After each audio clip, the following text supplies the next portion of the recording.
Tuhan. Kan kita juga takut kan punya pemimpin yang salah, takut punya kasus, takut kepleset. Ketakutan tidak harus dari neraka. Makanya saya berkali-kali bilang, saya sering dulu dinasihati Mbah Mun, hak, enak kepen alim, ojo sering maca tafsir, mari goblok dari Mbah Mun.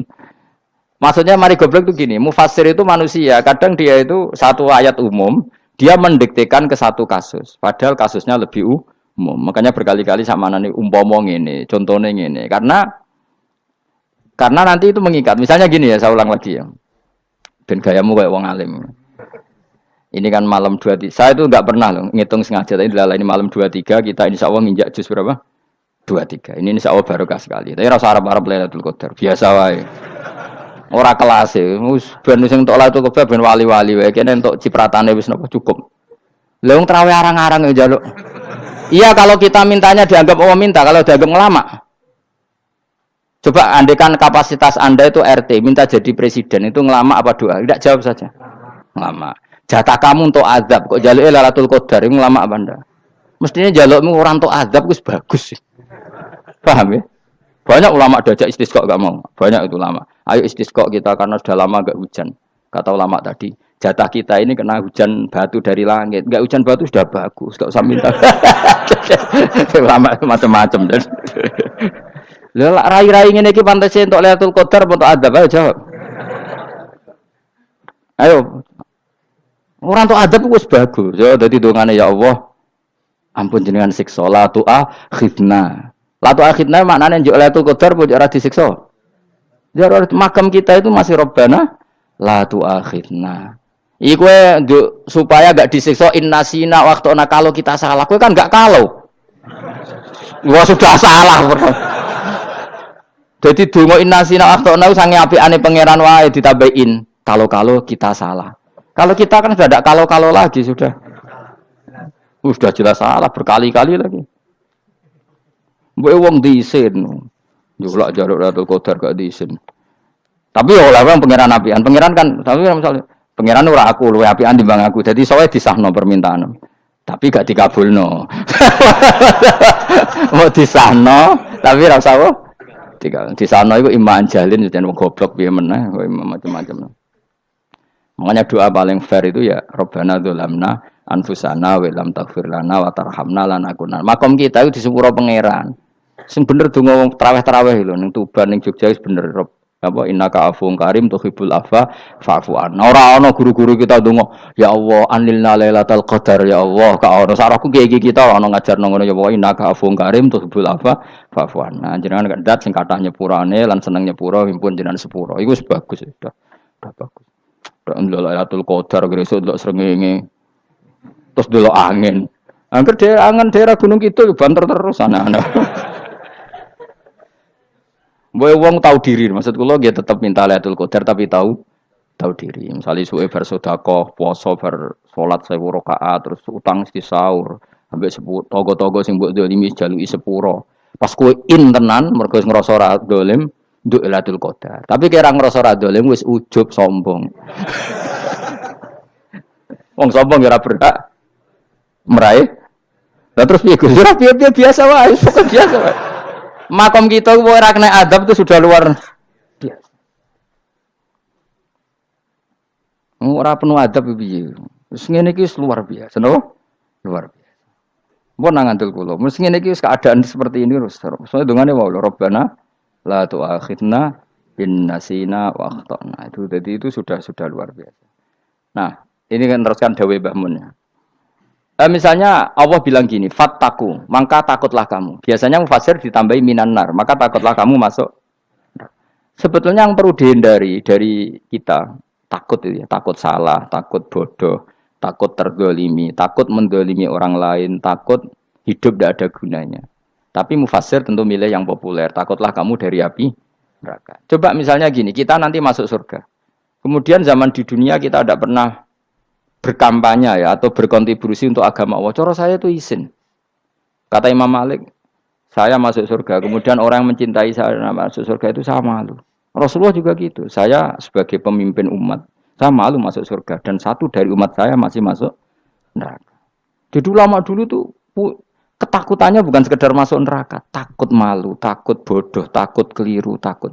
Saya misalnya nanti masuk surga itu malu, andai kan saya tidak pernah ngajar tafsir Jalalain. Malu saya. Karena kalau tanya Allah, hak kenapa bu swarga?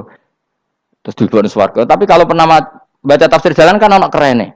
Keren artinya saya pernah mengkampanyakan Quran, pernah mengkhidmai Quran, pernah ngitmai kitab engkau ya Allah. Saya pernah ngitmai umatnya Rasulullah, yaitu sampean kabeh. Pernah mulang, pernah sowan. Saya tiap bulan sowan jenengan gak sopan tapi. Mulane kira usah bales sowan rono malah ganggu anak-anak. Kadang santri yo pidol, wis diulang cek sowan. Orang tuh kiai kalau sudah di rumah tuh milik keluarga biar fair. Bermulang cek assalamualaikum. Terus kiai ini kagok keluargane ku kapan? Boyo mikir bocah ora karo-karuan. Jadi seneng yo di ilmu ini, seneng yo di ilmu. Saya ulang lagi ya. Nah, kata yang ditafsir itu sering tidak mengikat. Makanya kata Mbah Mun, baca tafsir itu dikurangi. Maksudnya dikurangi itu bukan apa-apa. Maksudnya tadi kalimat yang ditafsir itu tidak mengikat. Yang mengikat itu yang kalimat di Quran. Nah, kalimat Quran itu umum, napa? Misalnya gini, Allah lalu gini. Ikdilu, kamu harus berbuat adil. Lalu adil itu misalnya mufassir menafsiri, adil itu menyamakan di antara dua orang konflik. Misalnya di MK 01 dan 02 dianggap sama, itu namanya adil. Itu kan dawai mufassir. Atau misalnya gini, Allah bilang gini ke saya, hak kena jadi kiai sing adil. Terus adil ditafsiri orang, adil itu menyamakan sesama murid, haknya sama. Nah, tapi bisa saja adil itu di luar itu semua. Misalnya gini, ternyata adil menurut Allah gini. Adil maknanya seimbang, apa? Adil itu maknanya apa? Seimbang. Lalu keseimbangan seorang hamba adalah dia ingat Allah lebih banyak. Karena ini bandul yang benar-benar nyata. Allah itu nikmatnya nyata. Sehingga ketika saya sebagai orang alim ingat saya alim itu karena Allah, dikasih ilmu Allah, dikasih cerdas Allah, dikasih semuanya dari Allah. Sehingga saya itu tidak merasa kumuluhur pada kalian karena semua ini dari Allah. Kemudian Allah sendiri yang memerintahkan, kamu harus mengajar. Maka saya ada arep-arep salam templek sampeyan, penghormatan sampeyan, apresiasi sampeyan karena saya hubungannya hanya dengan Allah Subhanahu wa Ta'ala. Itu namanya adil, meletakkan sesuatu proporsional. Itu juga adil namanya. Makanya seseorang itu enggak bisa dikatakan abid selagi belum tahu kalau ibadahnya minallah. Jadi misalnya ke ibadah tok. Ternyata kamu yakin itu ibadah kamu, amal kamu itu belum abid. Abid hakikat adalah alhamdulillah alladzi hadana li hada wa ma kunna linahtadiya laula anda tahu. Ketika kita sujud yakin ya Allah alhamdulillah jenengan menakdir saya sujud. Saya salat alhamdulillah engkau menakdir saya salat. Sehingga minallah dulu pikiran itu semua kebesaran kemendahan ini minallah dulu. Baru setelah minallah kita yakin billah. Setelah billah juga yakin ilallah. Misalnya gini Allah itu. Setelah saya ngajar tafsir Jalalain, kepentingan saya satu. Hamba-hambanya Allah menjadi tambah mencintai Allah. Tidak mencintai saya, enggak penting sampean mencintai saya. Makanya Imam Syafi'i tiap ngajar bilang begini. Wadittu annal khalqa ta'allamu hadzal ilma wala yahmadunani. Saya senang kalau kalian belajar fikih sama saya, tapi kamu enggak usah muji saya. Jadikan fikih ini alat taqarrub kamu kepada Allah. Itu namanya minallah wa ilallah. Itu adil. Tapi adil yang dijelaskan ulama beda-beda tadi. Ada mengatakan adil adalah proporsional antara murid, antara keluarga dan murid. Meskipun kamu senang mulang, jangan merantarkan keluarga. Itu tidak adil. Itu kan versi, no? Maksudnya Mbah Mun, kamu jangan terjebak versi-versi dalam tafsir. Paham ya? Karena Allah hanya ngendikan i'dilu wa aqrabu. Paham ya? Tapi kan penjelasan adil ini orang versi. Paham ya? Ada yang nulis adil adalah meskipun mimpin masyarakat, ya ingat keluarga. Karena sing tukang wayo kan nafsir adil adalah karena laki tidak cukup istri satu maka ayo kan jadi repot nanti. Tapi kalau kadung istrinya 3 atau 4, adil adalah harinya sama meskipun janda dan perawan. Jari sing lanang gak adil adalah proporsional. Sing wis suwi dikumpuli dikurangi. Yang baru ya mungkin kabeh enggak kalau nuruti. Mungkin enggak? Ya, tapi itu kan versi, nama. Maka kata Mbah Mun itu memang saya itu merasakan, saya sebagai mufassir merasakan memang saya kan sering baca Jalalain beda dengan tafsir Munir, nanti beda dengan tafsir Qurtubi. Saya beri contoh misalnya. Dan kamu pasti salah jawab ini. Kalau kamu benar berarti ya alim tenan.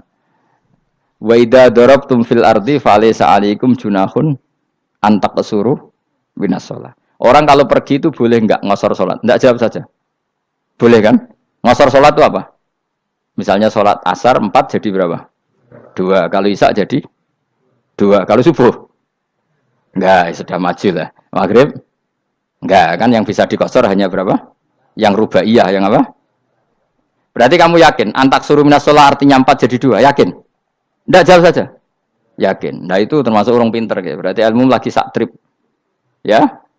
Sebetulnya kata Imam Qurtubi enggak. Ayat itu kan hanya bilang gini, kalau kamu bepergian, maka kamu boleh menyendak sholat. Qasru itu memotong. Dari aturan yang dulu 4 menjadi 2. Sebetulnya tidak hanya itu, tok.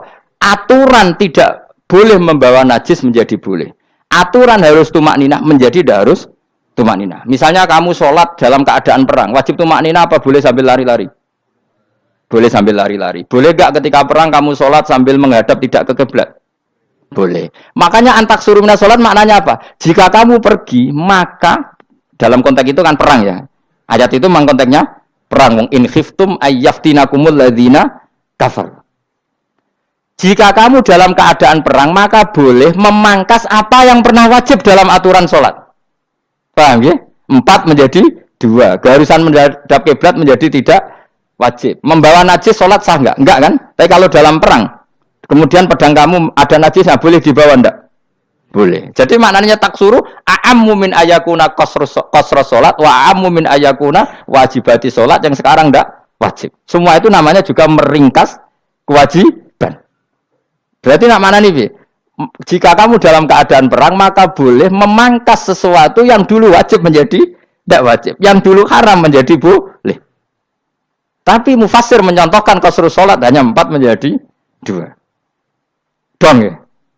Oh ya, nangke alim ngono tenan wis dokter tafsir sah. Engko tak iku sudah dhewe.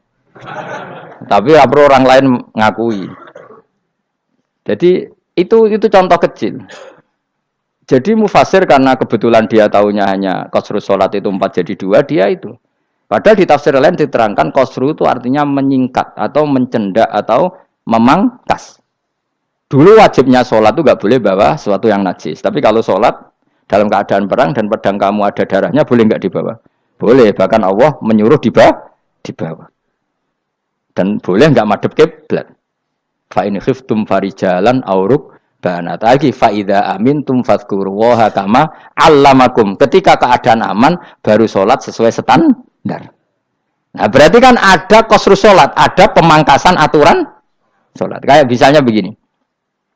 Dalam keadaan normal boleh nggak kamu motong pohon pisangnya tetangga tanpa izin? Nggak boleh kan? Tapi misalnya ada banjir bandang, kemudian kamu bisa selamat kalau motong itu wajib izin apa malah haram izin? Haram izin, harus kamu langsung potong, karena kalau tanpa begitu kamu dan yang punya wajib meridhoi. Kalau nggak meridhoi disalahkan syarak malah. Paham ya? Jadi ini penyolongan yang wajib. Tapi tak sebab potong kayak ngelangihin, terus gedangnya mbok pangan, itu berlebihan. Karena Allah memaklumi hanya untuk ngelangi.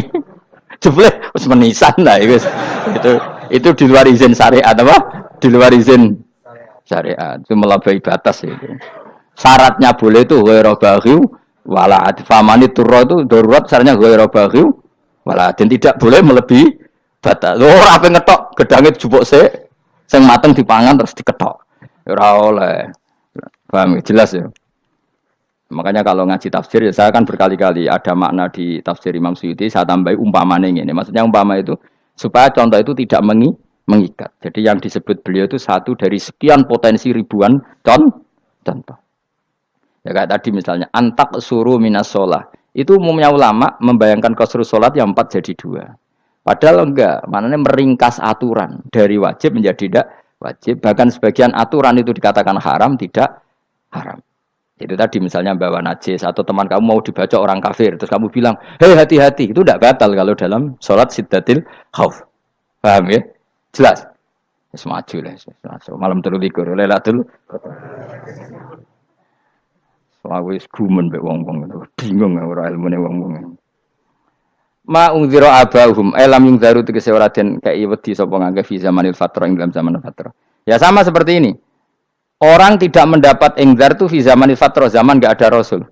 Tentu tidak hanya itu tok. Ada rasul tapi orang itu jauh dari komunitas ulama. Itu juga termasuk orang yang tidak mengalami ingdar. Jadi tidak mengalami ingdar bisa di zaman fatrah atau sudah ada rasul tapi dia jauh dari ulama atau dari komunitas Islam. Itu juga komunitas yang tidak mengalami ingdar. Fahum mengkote wong akail kaum iku khafidun lali kabehane imani sing iman parustilan bener. Ya, contoh paling gampang itu nak dawuh yai mesti bener itu loh. Kalau kamu ngaji tafsir Jalalain ya Yuhannasu budu rabbakum. An-nasu biasanya tafsirikan kufaru Mekah, napa? Padahal di situ nas semua manusia apa kafir Mekah?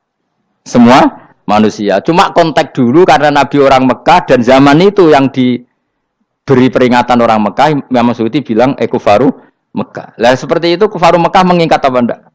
Enggak kan? Enggak, karena yang dituruni Quran yo kafatal linnas. Tapi ya Yuhannasu di Jalalain sering ditulis apa?